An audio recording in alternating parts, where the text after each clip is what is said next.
This is Mainstream Metaphysics with your host, Nick Newmont.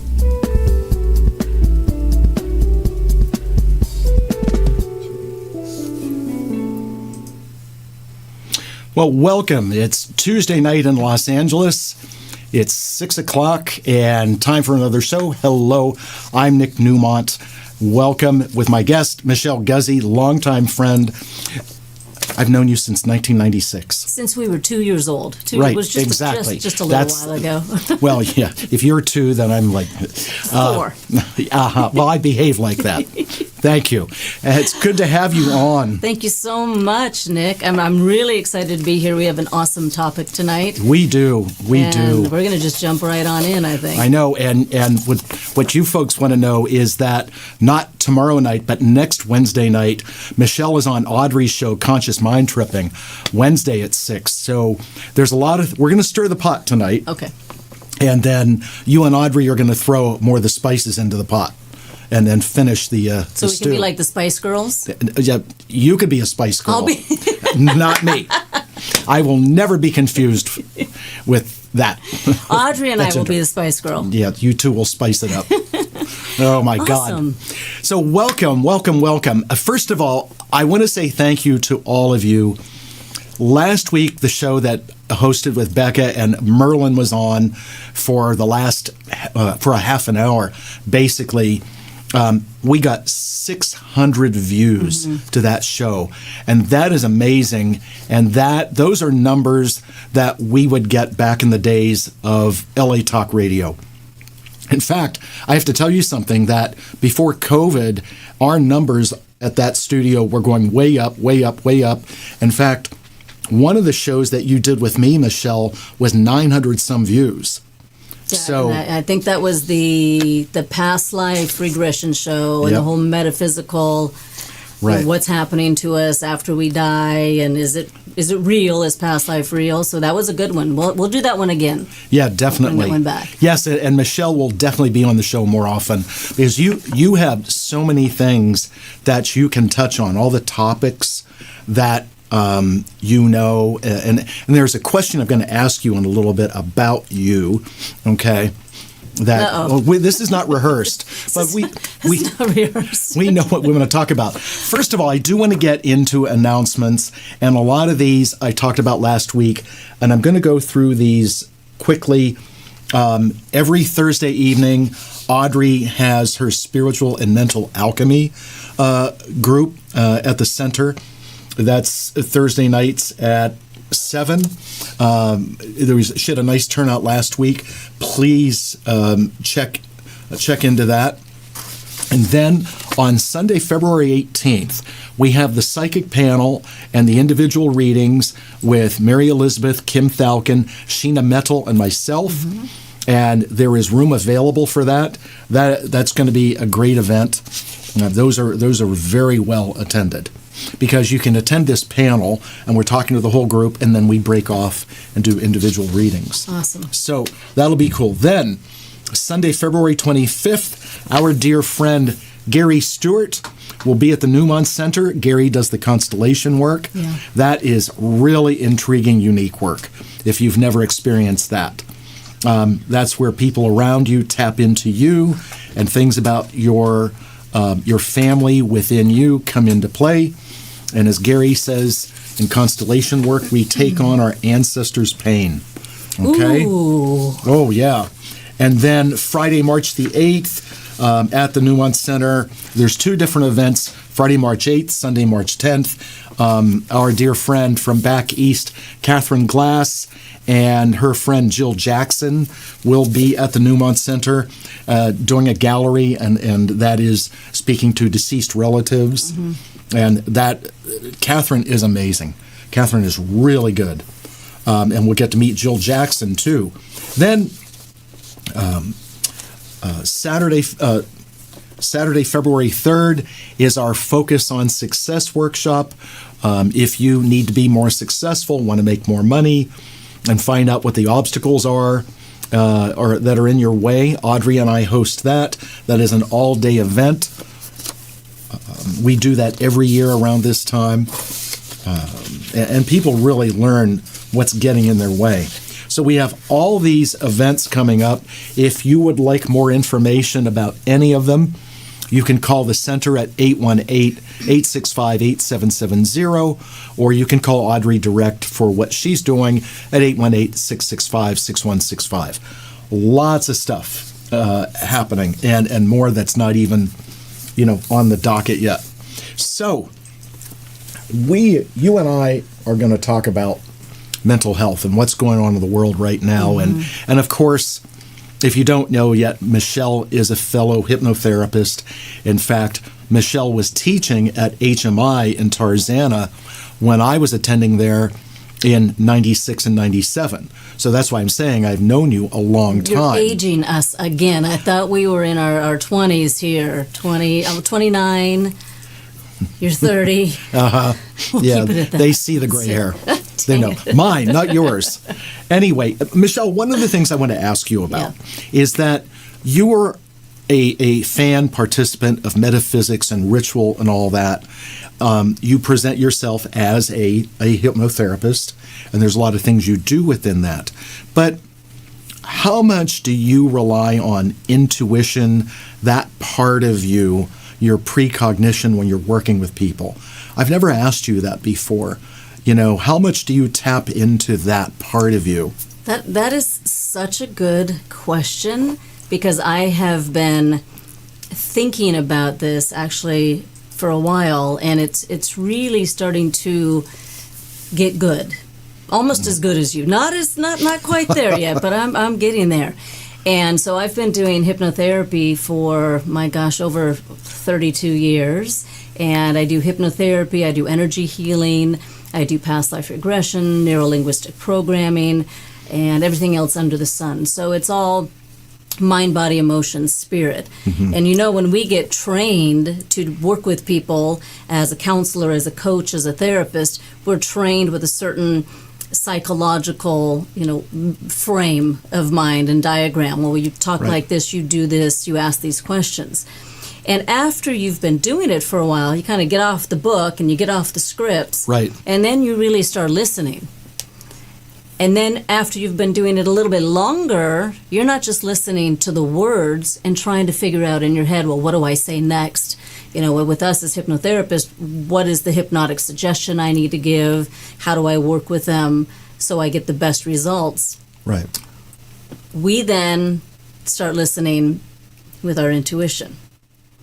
And I'm finding that I'm actually getting more from my clients when I just allow it to just flow. Now, I may not see, I know you're able to see and get a lot of information, but I'm getting more of what I would call downloads, to where I get the messages in my mind. It's not a voice, I'm not channeling, so to speak, but I'm getting a very clear message in my mind of, this is what's happening with your client, or this is what you need to say, or this would be a really good path.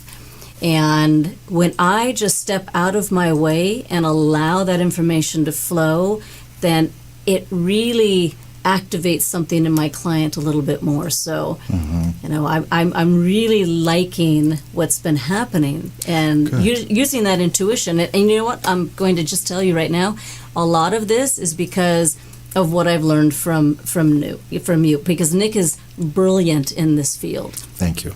And I applaud you. Thank you. I praise you, that. and I talk about you all the time, and I appreciate it, because I started thinking, I call it I'm doing a Nick. I'm doing a Nick right now. What does that mean? You don't need to know about it, but I'm channeling Nick Newmont, I think, right now. No one has ever said that before. And I love it. You're channeling Merlin. I'm channeling Nick Newmont. Oh my God. And you know what else is really cool is, for my clients, if you're watching, by the way, I start noticing that when my clients have an aha moment, what I call a realization, I can see little sparkles around them, crystals around them, blue crystals, and they just light up.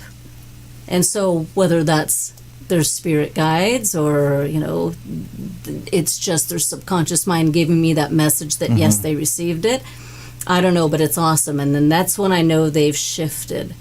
So, that's neat that you see that. When we were at HMI, and you and I were fortunate when back in those days, because John was alive, Alex was alive, and there were a lot of good instructors then. I mean, it was the glory days. Yeah, with the John Kappas, the right. founder of the Hypnosis Institute. Exactly. Absolutely amazing. And there would be the big groups, in the big classroom, but then it was really cool to go into case conferences with a few people, with John or Alex, and they would talk about things that they wouldn't talk about in front of a big group. And it was really cool. And I remember how Alex was sitting there talking to about 8 or 10 of us, not a big group, and he said that, when you work with people, you definitely want to trust your intuition. He said, there'll be all the fact-finding that you do and all those notes. Mm-hmm. He said, but you have to trust your intuition because it's going to be right. And when it comes to the use of the brain, Alex said, because a lot of people really pride themselves on picking up on things and being psychic. But Alex literally said, it's better to be a transmitter than a receiver. In other words, mm-hmm. if you can send a message to someone, that is more powerful. And that's like, I don't think I ever told you that I was, in a meeting with him like that. And that was a long time ago. Yes, it was. I remember he used to say something like that, but Alex was brilliant. He was my favorite, actually. And, he used to just almost be brutally honest with his clients as well. And that's where I'm at, and I know that's where you are, I tell people, let's not waste time, let's not waste money, let's get to the point and figure out how do we take you to the next step in your life, because I don't want my clients to be in therapy for the rest of their life. Oh God, no. I truly don't. Right. And the power of hypnosis and the power of healing, it should be just that. We should be able to have an issue and say, well, where are we now? Where are we coming from? But where do you want to go? And how do we get you there so you can actually have that success and that happiness and that prosperity and that good relationship and make more money. So that is always my goal. So I'm sending that message to my client, doing the Nick Newmont. That's funny. As hypnotherapists, as you say, we are behavioralists. We're there to get people to change behavior, mm-hmm. to feel better, get better, whatever that is. But and we're not psychotherapists. We're not supposed to be with clients twice a week for 30 years, because then they just need to go to that kind of person, just talk about it and get very Jungian. How does it make you feel? Mm-hmm. We're supposed to be able to help change those feelings. But when you have a client that's come for several years, and I'm thinking of one of my clients at the moment, where they really are gradually moving forward, but they've got their foot on the gas and their foot on the brake at the same time. So their progress is very slow. As you've studied the brain very well and behavior, even with you're a good hypnotherapist, I'm a good hypnotherapist, but why do people at times go so slow in their progress and their process? Well, that's a loaded question. I'm going to give you a very, very, very simple answer. And the answer is this. If it's not something that's in their programming, then their subconscious mind has no clue how to actually do it and how to activate it. So we know on a conscious level, maybe we have 5, 6, who knows, 10, 12% of our conscious mind. That's our logical thinking, analytical part of our mind. But that's just the small part. If we come in as an adult and we're working with clients who are adults, I say that's your adult mind. Okay, so that's your mind that's processing. But you have a subconscious state of mind. It's your programming. 95%, 90%, 80%, we sometimes say. That is the core of who you are. And it's made up of all your beliefs, all of your habits, all your patterns. And it's everything that you've ever heard in your entire life. So what have your parents told you? What did your teachers tell you? What did that mean kid in your elementary school, the bully, say to you over and over and over again? And that becomes your neural pathway, if you want to go into neuroscience. That is your link to who you are. Mm-hmm. And if that is so strong and you've been firing and wiring those brain cells, that neural pathway, for 20, 30, 40, 50 years, and then people want to come into us and say, well, let's snap fingers, let's do hypnosis and make it all go away. That's scary. Right. Even though it could be the best thing for them, it's just a fear of the unknown, that I've never experienced that happiness in my life. I've never experienced not having physical pain in my body, or I've never had that amount of money. It's Sure. literally not in the program. Your mind is like, I say your mind and your brain is kind of like a cell phone. You have all these apps on your cell phone. And your cell phone comes with all of these apps we don't even use. But if we don't like an app on our phone, we can delete that. Right. But we can't just go in with hypnosis and delete a subconscious program. I can desensitize it, I can change it around, I can reframe it. Mm-hmm. But if we're not careful, and if people don't do the work, because you have to do the work. We can't do everything for you. And let's remember that. We're going to talk more about that. You have to leave the office and do the work. You have Right. to consciously do the work and take the action. Sure. And if you don't do that, then that neural pathway just says, well, that was fun. That was a cute little session we did. That was a nice game we just played. Let's go back to our reality. And our reality is we're not good enough. We're not smart enough. We're not pretty enough. We'll never amount to anything. No, we don't deserve to have that amount of money in there. So it's kind of like a tug of war. Right. And who's going to win that tug of war? You're in conflict with your conscious and your subconscious mind. And that's it. Well, Audrey talks all the time with her clients about that they have to do the work. They have to do the work. And I have said this for many years. So you come in once a week, you're an hour with me. What are you doing the other 6 days, 23 hours a week? Mm-hmm. What are you doing? And that's really the key. Mm-hmm. Because if you're not working to change the behavior consciously, in addition to subconsciously of what we're trying to help you reprogram, the client is going to unintentionally, inadvertently maintain the old programming in there. Mm-hmm. And let's call it what it is. It's subconscious sabotage. It is resistance. It's procrastination. I do it, you do it, we all do it. Sure. Nobody's perfect out there. We actually did not come to this planet to come to the perfect planet where everybody's enlightened, and having such a great time. We came to this planet to experience life. Yeah. And we are going to sabotage things that may be really good for us because, we kind of, humans actually like stress. Well, we like to be in a stress state. And society is overwhelmed with stress right now. Well, I was looking at some statistics earlier today, and that in 2019, 31% of the United States population was reporting having some kind of diagnosed mental disorder. At the end of 2023, that had gone up to 42%. So in other words, that number is 40% higher compared to 4 years ago. So now the facts speak for themselves. You're really busy. I'm really busy.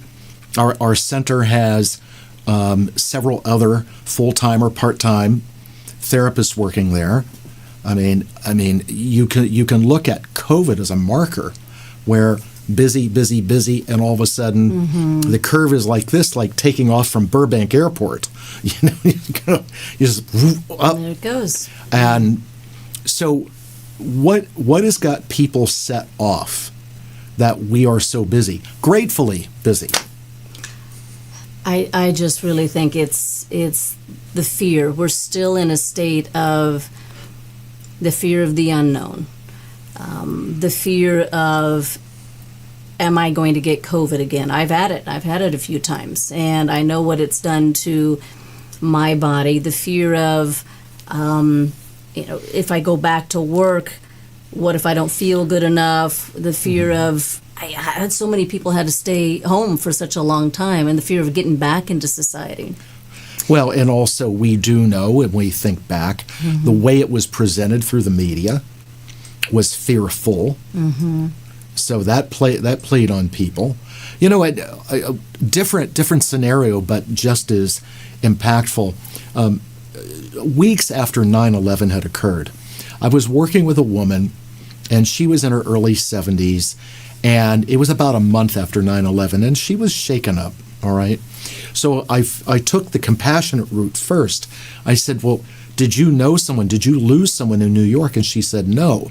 I said, okay. And I said, look, close your eyes and just sit there for a few moments and go back before 9/11, bring yourself forward, and then when you're ready, open your eyes and tell me how your life has changed. It was 2 to 3 minutes, not a long time. She opened her eyes, and I said, well, and she said, it hasn't, meaning it hasn't changed. I said, that's correct. And she looked at me and she said, thank you. I feel so much better. See? And just one simple little technique. Right. Perspective and perception, okay? And perception is everything. I remember when my daughter Milena played softball when she was like 6 years old. She had some very talented teammates, and this one girl's playing first base, and the ball's coming to her, and the ball be in the dirt. She'd go like this. I said, come here. I said, I knew exactly what to say to her. I said, you're really good at catching ground balls, aren't you? She goes, yeah. And I said, so when they throw you the ball to you in the dirt, it's just another ground ball. Well, you could see the lights go on, completely reframed it. Changed it around. No hypnosis. From that point, anything in the dirt, she's just digging it out.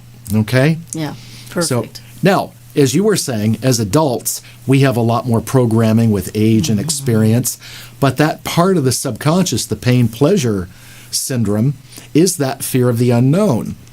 And when we are little kids, and I like this example, I use it, you know, when you're dealing with a little kid, a toddler, and you introduce a food, a vegetable that they've never had, the immediate reaction is, I don't like that. Then the parent foolishly says, how do you know? You never tried it. I don't like that. How do you know? You never tried it. All right? And so we face that as adults. There are situations and circumstances that come into our life. And it could be very trivial, too. I mean, you could have a friend that you'd say, I'm going to set you up on a blind date. And even though that friend may not have had a blind date, I mean, she'll go, Oh, honey, did you have a bad experience? Well, why don't you want to go on a blind date? Nope, not doing it. You know? Now, the truth is, if the situation is good, it converts from pain to pleasure. Yes. But if it's bad, then what? Well, they're never going to do it again. Never going to do it again. So go pain to Right. to fear. Right. You know, goes into that fear state. So that's the magic word. Okay, so fear. How much fear is out there? all right, let's just give it a number. Right. So, I really think a lot of people are living in a heightened state of fear. so what happens in the body physiologically when fear really takes over? Well, I know for me at least, when I'm in a fear state, when I'm in a high stress state, and number one, I get really, really cold.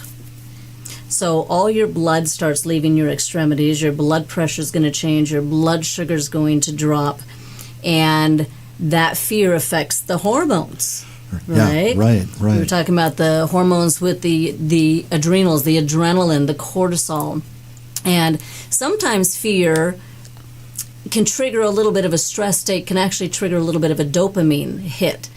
People get addicted to fear, by the way. Explain that. People can get addicted to living in that state of fear. It's just like playing a video game, watching social media, hopefully staying on our Facebook Live group here. It's a hit. It's a dopamine hit.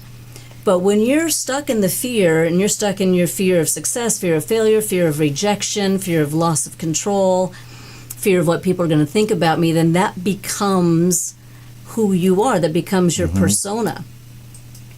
And then you have to continue to manifest that. Because if you have a fear of rejection and that means you're not going to open yourself up to go on that blind date. You're not going to put yourself out there to try to attract that right person because, God forbid, what if I attract the wrong person and this happens again? But you know what? Sometimes that fear gets attention. Oh no, I can't go on that date. Oh no, I can't be in a relationship. And so now you're getting that love, that attention from other people. Maybe your family step up. Maybe they spend a little bit more time with you. Maybe your friends take you out a little bit more because they feel sorry for you because, well, you don't have a partner. So the mind is so tricky that it starts to say, hey, this fear is actually working for us. Secondary gain. Secondary gain because it's keeping us from this. I know I don't want to talk too much about COVID, but a lot of people learned during that time in the past few years, well, they didn't have to work. And then they started using fear as an excuse of, well, I can't go to work because what if I get COVID? But they really liked being at home. And then they really liked getting the money that they were receiving from being at home. So that fear kind of had a little catch-22. Right. And then it became difficult for people to get back into the workplace because it kind of created a little bit of confusion in people's minds. So, and what's happened in 2023, whether it's clients or people that I know real well that have worked for corporations, they're calling workforce back into the offices, and now there's a high level of resistance to going back into the work environment, not because of COVID, but because people are comfortable working out of their home. And some executives are pushing back on this because they're saying that there's actually better productivity for the people that are working at home. And it can be because, you know what, if they have families, and it's easier for them to work at home if they have children and so forth with daycare, now they may be saving money. At least out here in LA, we don't have to sit in traffic for an hour to 2 hours. It cost us, $6 in gas to get anywhere. So that starts changing. So things are shifting. 2024, I think, is going to be a very interesting year. And I think people are going to start opening up a lot more to just looking at different opportunities, at how they can really feel better, really focus on their health, mental and emotional and physical health and well-being, because it's time. Right. We've been hiding for a long time, and it's time for us to just start really changing and getting our life back. Well, as we go, we're in 2024, which adds up to 8. 8 is all about productivity, abundance, and it's like the number 8 kind of looks like a figure 8 racetrack, so people are going to get back in the race again. And then goes sideways, right? So we got the infinity sign. Right, exactly. So infinite possibilities and opportunities and experiences. But, that's my goal this year, is to help people break through that subconscious sabotage and that fear state and really put it out in front and say, what is it that you want? What do you want for yourself this year? And what is still holding you back? Because I want to know what that little subconscious hook is, that program. Whose voice is it inside of your head that keeps saying, you're not ready, you're not ready, you're not ready. And this is a change year. The energy is moving this year. I feel it. It's only been a few weeks into 2024, and I feel the shift of energy. And either people are going to jump on this roller coaster and ride it and have a lot of fun with us, or they're going to sit back and say, I'm too scared. Right. I'm too scared to get up there, which could be the thrill of your life. Okay? Get on that roller coaster of life, or keep sitting back in the sidelines and be aware of what's going to happen if you do. Well, at right around Christmas, I actually closed the center down from the 23rd through the 26th. It told everybody take at least 4 days off. Then again for New Year's there were a couple days off, and I have to tell you that time off was like having a Ferrari in idle. The engine was running, and we got into January, and it's like into gear again and go. Yeah. I mean, it's busy. It's very busy. You know, when you were talking about the cortisol levels, the issue with cortisol is so prevalent now. There's an actual product by a very quality company out there called Cortisol Manager. That you take before you go to sleep. So interesting. Yeah. The natural remedies recognize that managing cortisol is a big issue because it's hard on the liver, it's hard on blood pressure, you know. And when I would do energetic work with people, and you get there's a nice note to you from Selena Culp. Michele was one of my favorite HMI teachers. Good for you. Hi, Selena. Thank you, honey. I'll pay you later, don't worry. Selena and Audrey went to school at the same time. That's how we know Selena. Yeah, she's one of the facilitators at the Newmont Center. Oh, yay. Yeah. Awesome. Congrats. Yeah, another successful HMI grad. The cortisol levels are making things go crazy. Adrenals are going crazy. And when I do energy work on people, I'll go to the root chakra, and the pendulum is just dead. Mm-hmm. And the root chakra, which controls your fears, finances, nervous system, confidence, ego, fight-flight mechanism, and your adrenals. Mm-hmm. I mean, people's root chakras are just burnt out. Okay? Their adrenals are shot, is what's going on. So as a hypnotherapist, Michele, when you're dealing with people that come in with these different kinds of fears or different kinds of anxiety, mm-hmm. free-floating anxiety, anticipatory anxiety, performance anxiety, how do you, as a hypnotherapist, like for people watching, and we're going to help them, what do you do for someone that's just generally fearful? Well, number one, it's about taking a look at what is the fear that you have right now. Is it a logical fear? Is there a real fear for us to consider? Okay? Or is it something that somebody has said to you? Is it something that you have been dealing with for a long time? It's just part of who you are. So we've talked about this already, that I want to know where you are right now in the moment. What's going on in your life? How are you going to describe that for me? Describe that fear. Break it down. Because there's only a few different types of fear. Fear of success, fear of failure, fear of rejection, fear of loss of control. Everything else goes under that umbrella of fear. Those are the four main ones. But then I want to look at your past. I want to look at your history. So as a hypnotherapist, I'm going to look at the links. Your subconscious hooks those links that may be maintaining that fear. And then where do you want to be? So if your conscious mind can come in to a session and tell me, I'm feeling this way, I'm thinking this way, but I really want this instead, then you have that goal set in your mind. If you come in here and you tell me, I don't know what I want to do with my life. I don't know how I want to feel. I don't know how I'm supposed to feel. I don't know what I should do for my personal, professional life, work, relationships, physical health. Then we have a lot more work to do because you are dissociated, pretty much. So that's a huge thing nowadays. It's huge. People are very dissociated. So I want to at least get you associated into your fear and your anxiety. There's really nothing wrong with it because we all have fear and anxiety, right? Right. You have it, I have it, we all have stress. And so when we take a look at it and then break it down and say, well, what is it doing for you? How is it helping you? How is it helping you? So look at the positive of it. And then how is it not helping? How is it holding you back? And then I'm going to ask one very simple question because I'm brutally honest with people. What do you want me to do for you? Because I have no clue. Don't tell anybody. I don't know.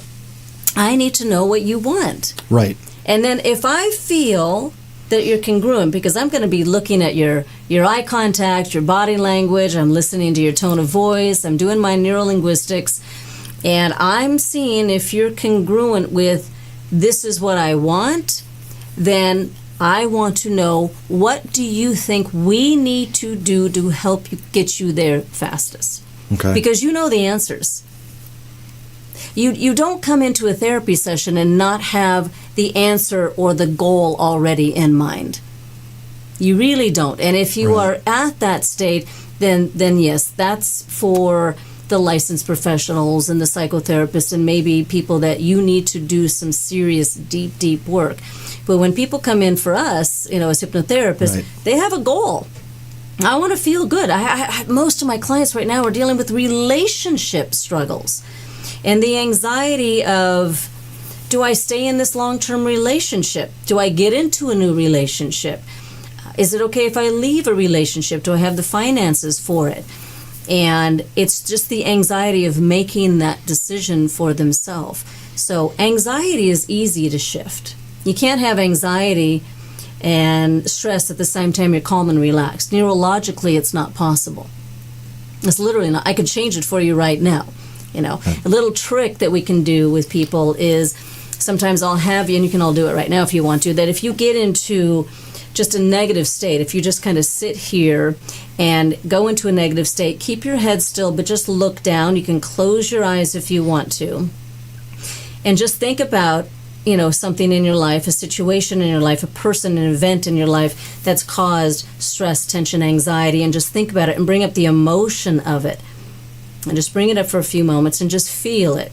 And then what I would have you do is, if you look up at the ceiling, keep your head still, but if you take that emotion and bring it up to the ceiling and then smile, and you say like a key word, I don't care, like rainbow or something, and you said a key word, neurologically you're using eye accessing cues, your negative emotion can't be up here. It's impossible. So try that a few times. Get into a negative state, feel those emotions, bring it up, keep your head here, just look down if you want to, or close your eyes, try to bring it up, and then once you have it, then look up and just smile, keep your head still, look up and smile, and say a key word, and I'll even have people just sing happy birthday to me, happy birthday to me, happy birthday to me, happy birthday to Michelle. Then everything shifts, your physiology shifts. And the neural pathway in your brain is saying, what the heck, where do I go? Okay, well, let's go up and be happy for a moment. And if you do a cycle of this, you can literally break that state of stress and anxiety just like that. That's fascinating. That's just your eye accessing cue. We're a little dangerous. We have secret things that we do with people. You don't even know half the stuff that we're doing sometimes. But I love teaching people these techniques and tools because I like empowering. I like empowering. So shift your anxiety. Another thing that we do, we know that when we go into hypnosis is a heightened state of suggestibility. And everything's a state of hypnosis, right? Which means we're in hypnosis all the time. We're always suggestible. Not just when you drive down the freeway and miss your exit, you watch a podcast, you're on Facebook, you're on social media, you're on the radio. But love is hypnosis. Physical pain is hypnosis. Yep. Prayer is hypnosis. Sex is hypnosis. Jogging is hypnosis. Everything's a state of hypnosis. But anxiety and stress is how you go into environmental hypnosis. And if you're in a negative frame of mind or in a negative situation with people, then that open state of hypnosis can allow that negative or negatives to come in there even stronger. And then that just messes with your subconscious programming even more. If you're around negative people, what do we call them? Those energy vampires? Right. That's right. Psychic vampires. And get rid of those, by the way. Get rid of those friends and family members and people around that are just sucking your energy, but they're in a constant negative state. But if you're not aware of this, they are reinforcing that one negative in your own program. And if you keep listening to that and you're around it and you feel it, then you're going to pick that up and you're going to start acting on that. And then you're going to come into our office and say, I don't know what happened. Well, you're maintaining that stress and that anxiety and fear because of who's around you, what's around you, and how they're talking to you, and then how you're talking to yourself. But, we need to have anxiety. We need to have a little bit of stress because that can be a motivator.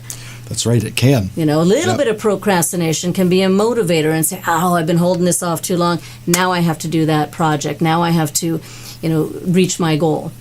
But if it's so much that it's affecting our body, and our adrenals just give out. I know I had that situation happen about 15 years ago. My adrenals were shot.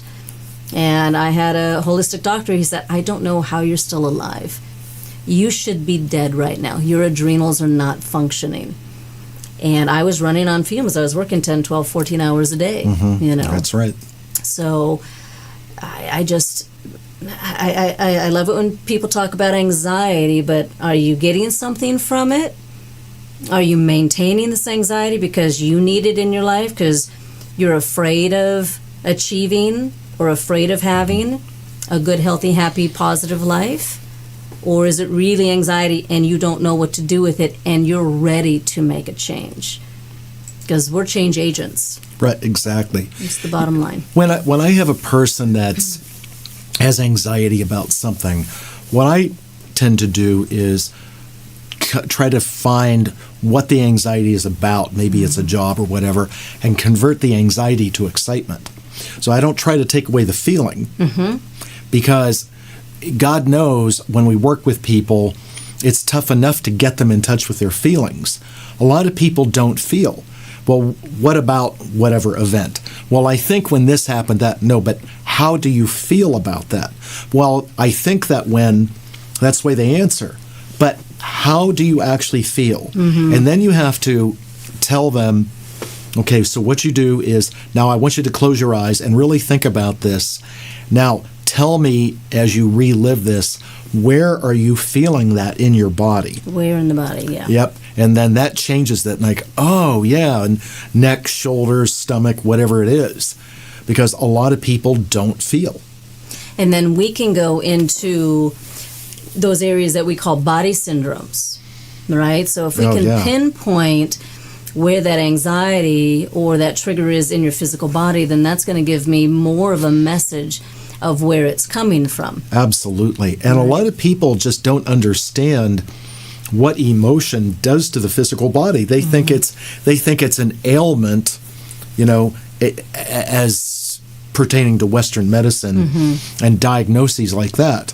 Well, yes, if you have a problem in your body, it's got to be addressed. But it's got to be addressed here first before it's addressed in the body. And you know what I love? I've been reading a lot about this, that we have two brains. We have our brain. Right. And we have our brain. The second brain, the gut. Your gut is your second brain.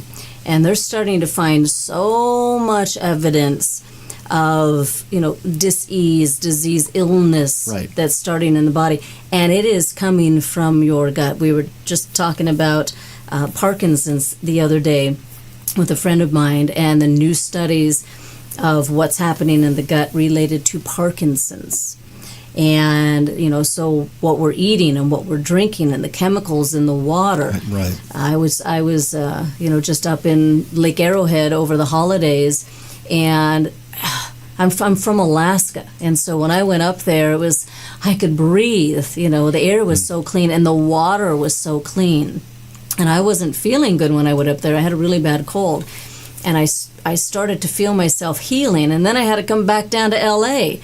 and right back into, what was going on here. Because, we got 10 million people in the city. And so our air is not the cleanest.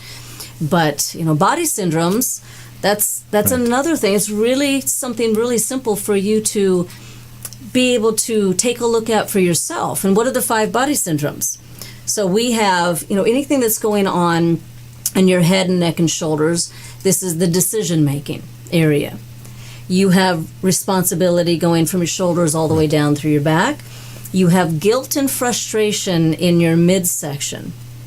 Guilt and frustration. Your arms and hands, what you're reaching for, this is the fight.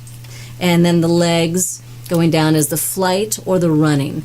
And where it is in the body is literally telling me what's going on with you. So I have a client who has really bad TMJ, and what's that? They're grinding their teeth, they're clenching their teeth. Even during the day, he's doing it, but especially at night. And then he goes in, he's spending thousands of dollars at the doctor and at the dentist. And the dentist was even saying, you're grinding your teeth. You know, Right. I put this in your mouth, wear this thing, and it's all stress related. So we'll break it down. Right. What is this area of the body? So this is decision making. What is your mouth for? Besides eating. Speaking into being. Speaking. That's it. Yep. Communication. Owning your truth. And so what are you closing your mouth? What are you not saying that you want to say? You know, Right. How are you not allowing yourself to speak up? Maybe you have a certain, more of a passive personality style, and you're dealing with an aggressive group at work, or maybe a partner or something, and you're not allowed to speak. Or maybe you learned when you were young, Right. Be seen and not heard. Shut up, nobody's talking to you. So you've closed yourself off. So where it is in the body tells me a lot of information. What's going on the right side of the body can go to the left brain. So anything on the right side of the body may be more logical, more career, work, Right. money, the finances, safety, security, and things going on the left side of the body gives me a little bit of a sign, a trigger of what's going on in the right brain, and that's the relationships. That's your family, your children, Right. your emotions, your feelings. So, anxiety and stress will manifest itself physically, and for us, give us clues.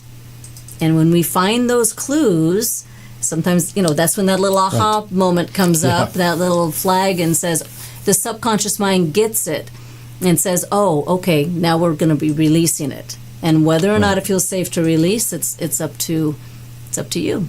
And as we learned, you and I learned a long time ago, the body is the mouth of the subconscious. Mm-hmm. So listen to your body, because What? it speaks. Hello? Yeah, What is- exactly. Hello?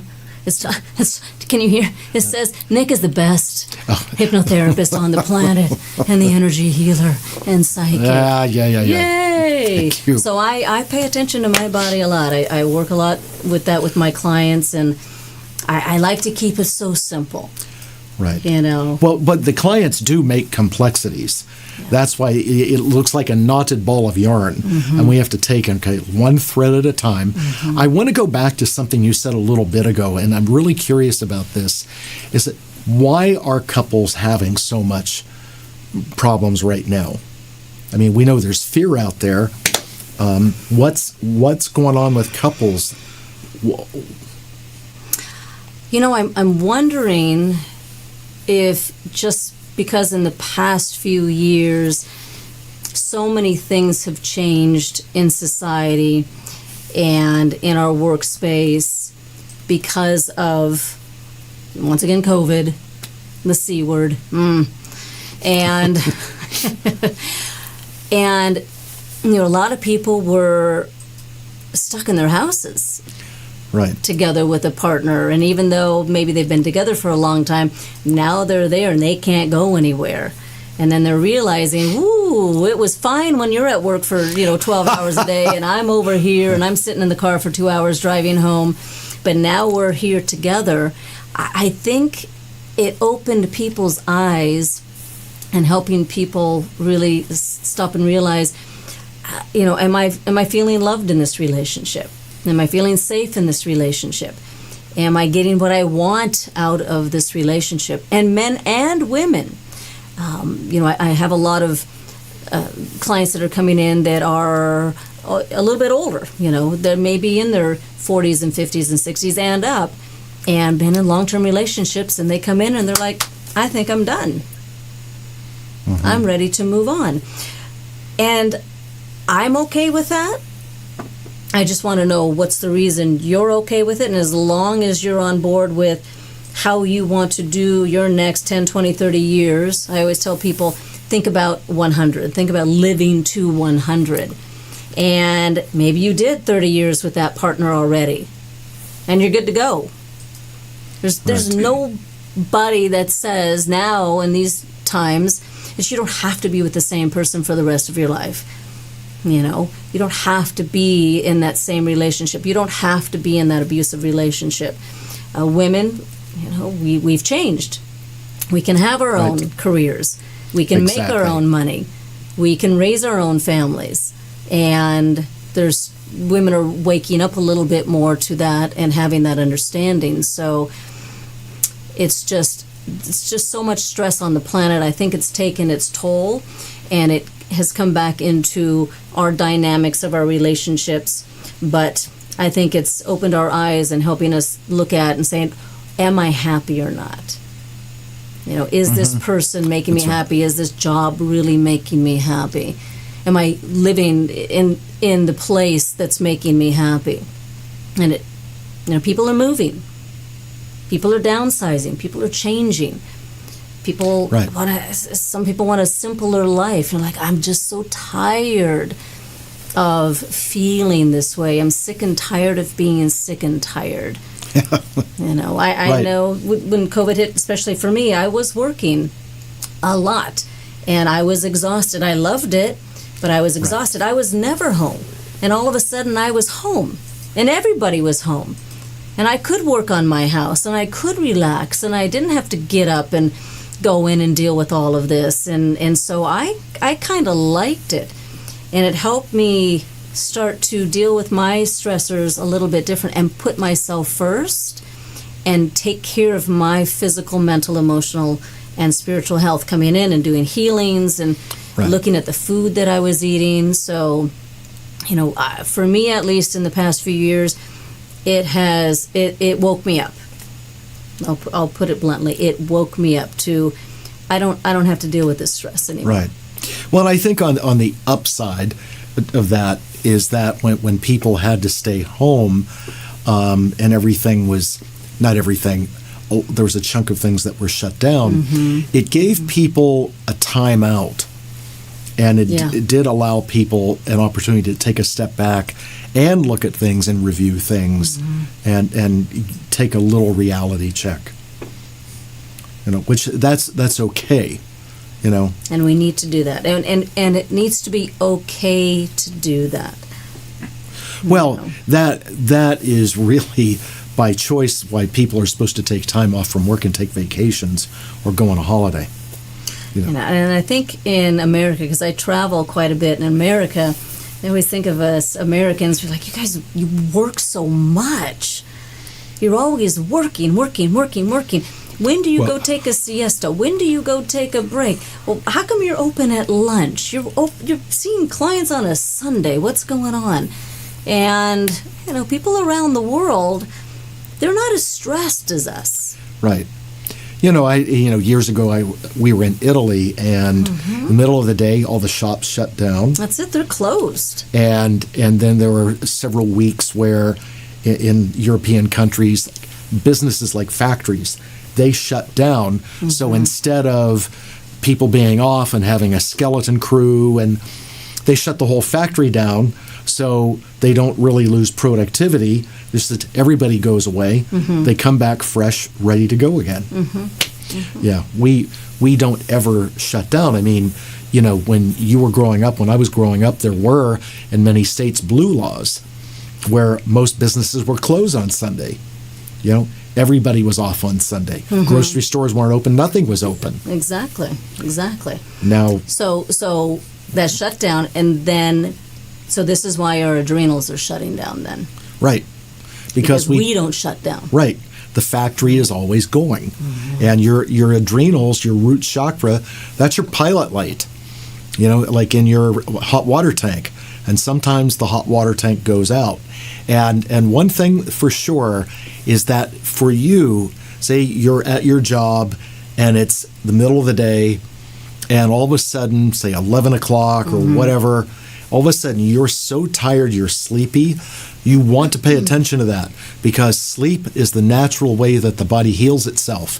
And if you're really sleepy in the middle of the day like that, I'm not talking about where your pet woke you up in the wee hours and you didn't get enough sleep. I'm talking about you got a good night's sleep and you're that sleepy, your body is trying to get you from getting sick. It's trying to tell you, go to sleep, because you are getting sick. So pay attention to what your body tells you. And that happened to me when I had that extreme adrenal fatigue.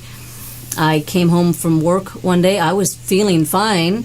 Came home from work one day just on a little lunch break, and I was, you know, getting ready to go back to work. I was in the bathroom, and I'm like, I have to sit down for a minute.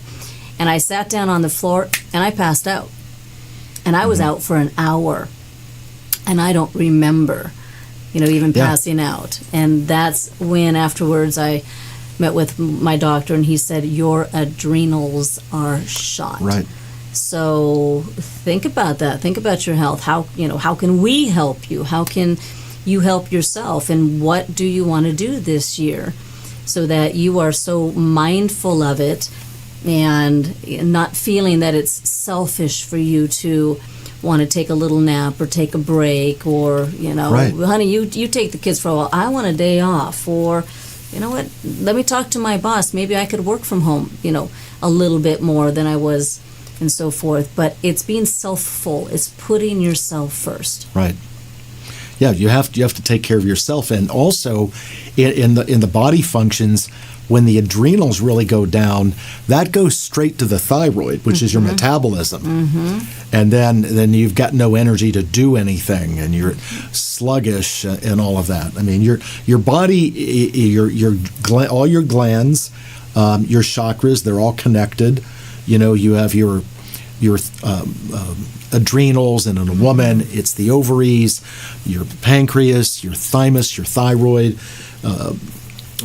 pineal gland, pituitary, and when they shut down, it's like circuit breakers in a building, and they all just shut down. And I have worked on a lot of people over the last 4 years that are like that. Their bodies are just shutting down. And it's thyroid. And I have thyroid issues. How many of you have Hashimoto's, ladies? So many people have Hashimoto's now. And it's our thyroid that's just destroying itself because it's so overworked. And, most people that I know are on thyroid medication. Yeah, a lot. And how do we get off that? What do we need to do? How do we heal that? What do we need to do? When the body syndrome with the thyroid has to do with not having enough fun, life isn't fair, when is it my turn? Okay? That's all thyroid stuff. So if you... When is it my turn? Wait a minute. When is it my turn? Oh, good. I'm going to remember that. Let's write that down on my imaginary pad right here. When is it my turn? We have a minute left, okay? And I want to say something. Speaking of your turn, you're on a national game show. Oh, tonight. Fox. I don't know what channel it is. If you're not 11. in LA, it's 11, Fox 11. I'm on the floor. It's the new episodic game show with Rob Lowe. He's so cute. Oh, my goodness. And we are having way too much fun. So here in LA, it's going to be at 9, Fox Channel 11. And it's a competition. There's 81 of us. And it's like a trivia game. And you get up there and you get knocked off. But you have this whole floor that you're taking over the opponent's space. And I'll be on there tonight. I can't tell you if I'm going to win. I cannot tell you what episode I'm going to be on, but stay tuned. Either I'm on the floor or I'm going home. I don't know. Set your DVR. Fox Tuesday nights at 8. Okay? And I will do that. We've got to go. But, Michele, if people would like a session with you, how do they get a hold of you? Very easy. Just go to my website. I'm the Mind Coach, so go to themindcoach.com. You can always give me a call, 818-446-MIND, 446-86. What is it? What's my number? 446-6463. Nick's put me into hypnosis. I got to go find myself now. Thank you so much, Nick. I had so much fun with you. Thanks for being on, and you're going to be on a week from Wednesday with Audrey, Wednesday. Not tomorrow, the next week, on conscious mind tripping. So a lot of this discussion, especially couple stuff. Audrey does more couple stuff than I do. To be continued. Anyway, and for you, thank you so much for watching. I really appreciate the loyal viewership. I will be on next week with another guest to be announced. Thank you again. And remember, as always, take care of yourselves. Take care of each other. You've been watching Mainstream Metaphysics with Nick Newmont and Michele Guzy. I will see you next week. Have a great night, everyone. Good night.